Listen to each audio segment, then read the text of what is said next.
الحمدللہ وکفا وسلام علی عبادہ الذین اصطفی اما بعد۔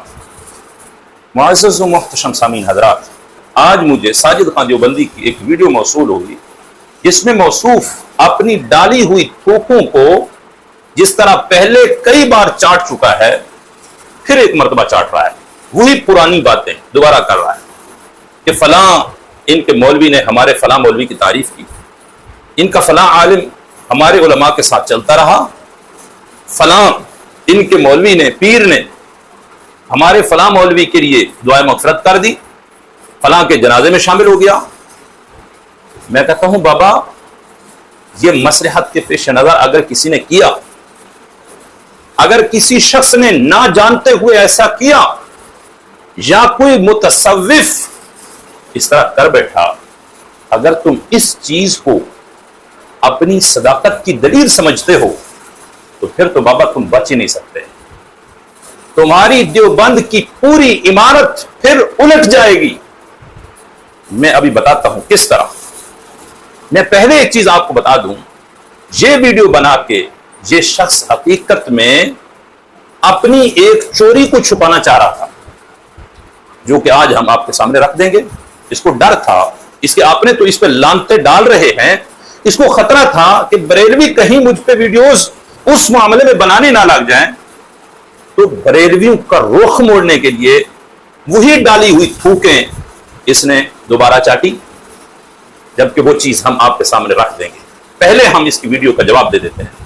بابا، اگر کوئی شخص تمہاری تعریف کر دیتا ہے نہ جاننے کی وجہ سے یا متصوف ہونے کی وجہ سے، یا الضرورات تبیح المحظورات کو سامنے رکھتے ہوئے کسی مقام پہ تمہارے ساتھ کھڑا ہو جاتا ہے کوئی شخص، اگر تم اس کو حسام الحرمین کے جھوٹا ہونے کی دلیل سمجھتے ہو یا اپنے اکابرین کی صداقت کی دلیل سمجھتے ہو، تو پھر تو بابا اس طریقے سے تمہارا کوئی دیوبندی بچ ہی نہیں سکتا جس نے حسام الحرمین کو سلوٹ نہ پیش کیا ہو۔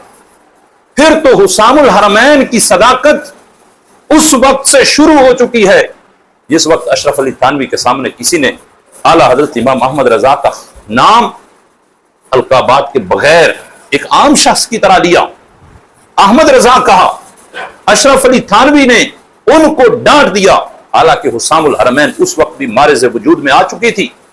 اشرف علی تھانوی کو امام احمد رضا کافر کہہ چکے تھے۔ اشرف علی تھانوی نے جب اپنے شاگرد کو امام احمد رضا کا نام بے ادبی کے ساتھ لینے پر ڈانٹ دیا تو گویا اشرف علی تھانوی حسام الحرمین کی صداقت کا اسی وقت اعلان کر رہے تھے۔ حسام الحرمین کی صداقت کا اعلان تمہارے مولوی مرتضی حسن دربنگی اشد العذاب علی مسیلمۃ الپنجاب کے اندر کر چکے ہیں، جب انہوں نے لکھ دیا کہ اگر امام احمد رضا کے نزدیک یہ عبارتیں کفریہ تھی تو ان پر یہ فرض تھا کہ وہ ہمارے اکابرین کو کافر کہتے ہیں۔ تو جب امام احمد رضا پہ فرض تھا تو امام احمد رضا نے تو اپنا فریضہ ادا کیا ہے، پھر حسام الحرمین کو جھوٹا کیوں کہہ رہے ہو؟ اگر کسی شخص کا تمہارے کسی مولوی کی تعریف کرنا یہ تمہاری صداقت اور حسام الحرمین کے جھوٹا ہونے کی دلیل ہے تو پھر بابا میں کہتا ہوں تمہارا کوئی دیوبندی نہیں بچ سکتا۔ آپ جانتے ہیں امیر المجاہدین مولانا حافظ خادم حسین رضوی رحمت اللہ تعالی علیہ وہ ہستی ہیں جو اعلیٰ حضرت امام احمد رضا کی تعلیمات پر مکمل طور پہ کاربند رہے، ایک انچ بھی امام احمد رضا کی تعلیمات سے پیچھے نہیں ہٹے، حسام الحرمین کی ہمیشہ تائید کرتے رہے، کسی بد مذہب کی ان کی زبان سے تعریف نہیں نکلی۔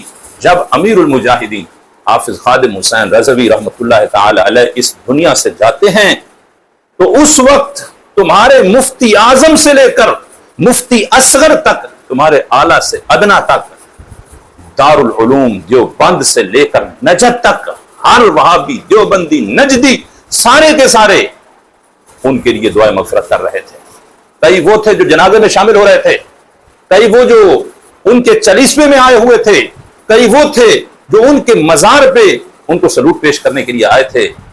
یہ تمہارا منظور مینگل ہو یا مفتی طارق مسعود ہو یا مولوی فضل الرحمان ہو یا طارق جمیل ہو، کون ہے جو بچ سکتا ہے؟ یہ سارے کے سارے لائن میں لگے ہوئے ہیں، امیر المجاہدین کے لیے دعائے مغفرت کر رہے ہیں۔ اگر تمہارا طرز استدلال دیکھا جائے پھر تو سارے کے سارے دیوبندی